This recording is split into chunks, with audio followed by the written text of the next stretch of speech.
So this is one Enneagram report, and it's not to say that an Enneagram report is the ultimate truth about anybody. So you can ignore it if you want to. I'm using it to just orient you to the system itself. So the MBTI, as you say, it gives you preferences, it gives you predispositions, it gives you kind of behavioral patterns and ways of seeing the world. The Enneagram also does that, but it's got a very specific way of thinking about what are we as people. And in describing that, it offers us a three-centered model of what it means to be a human being. So if you take your eyes away from the screen completely and you take your awareness to yourself, you've got a mind, and that's our cranial brain. It's our, that's how the Enneagram considers it, that we've got a mind in a brain in our head with awareness that is solving problems, joining dots, figuring out what's true and relevant, and then planning around that and making decisions. So this part of us is busy doing that.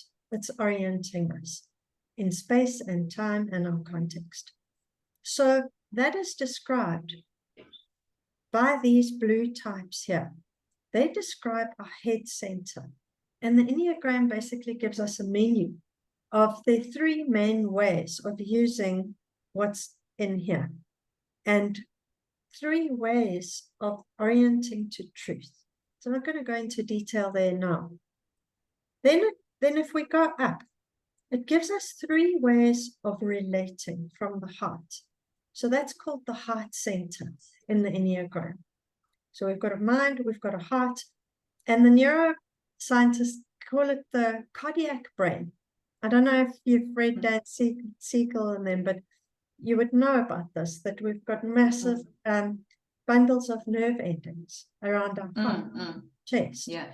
And they respond automatically to our sense of, are we safe with this person? Do they like us? We're reading a whole lot of subtle things at quite an unconscious level to be part of the human family, to be part of the tribe. We are social beings. So this heart center is critical to our human being, our humanity. And the Enneagram, again, it gives us three basic styles, heart styles. And then lastly, the gut center. And I'm going up in the graph, but down in the 3D experience. The gut center, or the movement center, or the body center, there are different names for these things based on different teachers. But the gut center is called our enteric brain.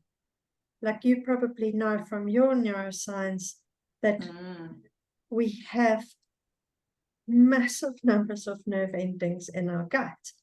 And they're communicating with our brain just as much as our brain is communicating with the rest of our body and telling it what to do. So, we've got all the serotonin being produced in our gut. And we've got so many metaphors that alert us to the importance of the gut, like my gut instinct. That's a metaphor, but it's not actually a metaphor. It's real.